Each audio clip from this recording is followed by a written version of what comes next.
kings and queens. It's a beautiful day and welcome to our village kitchen.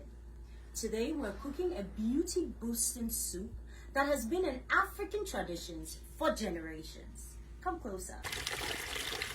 Today we are making cow bone soup. Yes, cow bones. All you need is the bones. So now let's start with the cow bone. Now cow bone is rich in collagen, and so when it's cooked, all that collagen is great for your beauty and well-being. So we're going to boil this and we're going to add some ingredients to it. Not too much.